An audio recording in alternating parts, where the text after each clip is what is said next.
जय हिंद। मैं yes India से सैयद ज़रार अहमद। आज हम मौजूद हैं वार्ड नंबर 5 के अंदर जनाब अब्दुल वहीद खान साहब के पास, जो कांग्रेस के प्रत्याशी हैं। जी वहीद साहब, मैं जानना चाहूँगा कि आप पार्टी ने आप पर इतना विश्वास जताया, इसकी कोई ख़ास वजह? देखिए, आज जो कांग्रेस पार्टी का रुझान आ रहा है वो युवा की तरफ आ रहा है और कांग्रेस पार्टी ने मेरे पे विश्वास जताया कि मैं कांग्रेस पार्टी को मजबूत कर सकता हूं और अपने वार्ड में उसका परचम लहरा सकता हूं।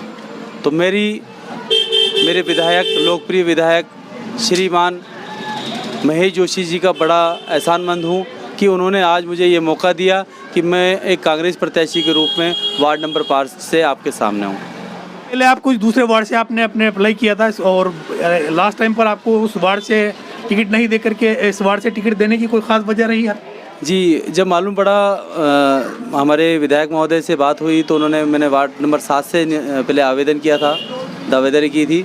लेकिन जब हमारे जो लाडले विधायक महोदय हैं उन्होंने हमसे पूछा कि वार्ड नंबर 5 में आप चुनाव लड़ सकते हैं, क्योंकि यहाँ पे अभी तक कोई कांग्रेस का प्रत्याशी ऐसा नहीं था जो दावेदारी कर रहा था। जब मुझे कहा कि आप ये सीट निकाल सकते हैं तो मैंने जो उनको ये कहा कि अगर आप मेरे पे और कांग्रेस पार्टी अगर सिंपल पे मुझे यहाँ उतारती है तो मैं ज़रूर ये सीट आपके सामने लेके आऊँगा, सामने जीत के, और भारी बहुमत से जीतूँगा। चुनाव आप पहले जो है एजुकेशन फील्ड से रहे हैं, आप बच्चों को तालीम देते हैं, शिक्षा का काम करते हैं, बहुत अच्छा नोबल काम आप लोग कर रहे थे। क्या वजह रही कि एकदम से आपको ये दिमाग में बैठा कि मुझे इलेक्शन लड़ना चाहिए, मुझे राजनीति में आना चाहिए, मुझे क्या खास वजह थी उस चीज़ की? देखिए सर, मैं लगभग 25 साल से कांग्रेस पार्टी का कार्यकर्ता हूँ, एक सेवक के रूप में काम कर रहा हूँ। लेकिन कुछ 5 साल पहले या 10 साल पहले से मुझे ऐसा लगा कि जो बस्ती का विकास प्रॉपर रूप में होना चाहिए वो हो नहीं रहा था। मेरा एक थोड़ा सा सुझाव रहा है, जो भी पार्षद पहले प्रत्याशी रहे हैं उनको, अगर वो अपने वार्ड में 50% भी काम कर देते तो वार्ड की जनता कभी भी उस पार्षद को छोड़ती नहीं। लेकिन उन्होंने क्या किया, इस वार्ड के प्रति ध्यान दिया नहीं बिल्कुल भी, और वार्ड को बिल्कुल वीरान छोड़ दिया। ना तो उसमें अभी तक पानी की व्यवस्था हुई कच्ची बस्तियों में, ना सीवरेज की व्यवस्था है। आपके वार्ड की स्पेशली क्या खास समस्या है जिसने आपको ज़्यादा इंस्पायर किया, ज़्यादा आपको प्रेरित किया, जिस चीज़ से आपको ज़्यादा एक इरिटेशन पैदा हुई, एक उत्तेजना पैदा हुई कि मुझे इलेक्शन लड़ना चाहिए? देखिए, जैसा कि मैंने बस्ती में सबसे पहले दौरा किया अपने वार्ड का, और वार्ड में जो कमियां देखी खास तौर से, वो कमी थी सीवरेज की, पानी की। ना तो रोड पे अभी तक लाइनें बिछी है, लाइनें पाइपलाइन नहीं है, और पानी की पाइपलाइन है तो वहाँ नालियाँ नहीं है, उसमें पानी बिल्कुल रुक नहीं पा रहा है, एक जगह इकट्ठा हो रहा है, बदबू मार रहा है। और बस्ती का विकास में वही सबसे बड़ी समस्या आ रही है।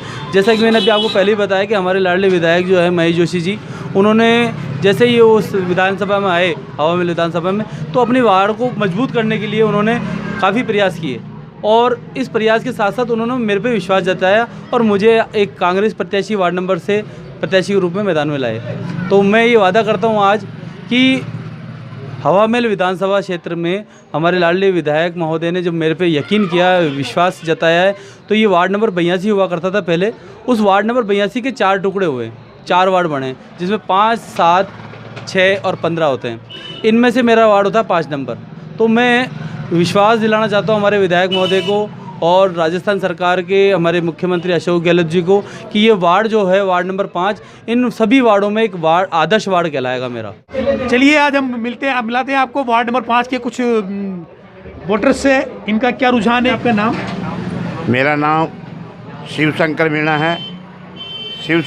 है, मेरा नाम, और प्यार से यहाँ की जनता मुझे शिव जी कहती है। शिव जी, क्या बात है। तो शिव जी का क्या वरदान है अपने वार्ड के प्रति? मेरा वरदान ये है, यहाँ का प्रभारी हूँ मैं पार्टी की तरफ से, और जन्म से कांग्रेस का कार्यकर्ता हूँ। मैंने यहाँ जितने भी चुनाव हुए हैं वो हमारे नेतृत्व में है, इस जनता ने हमारा विश्वास किया है।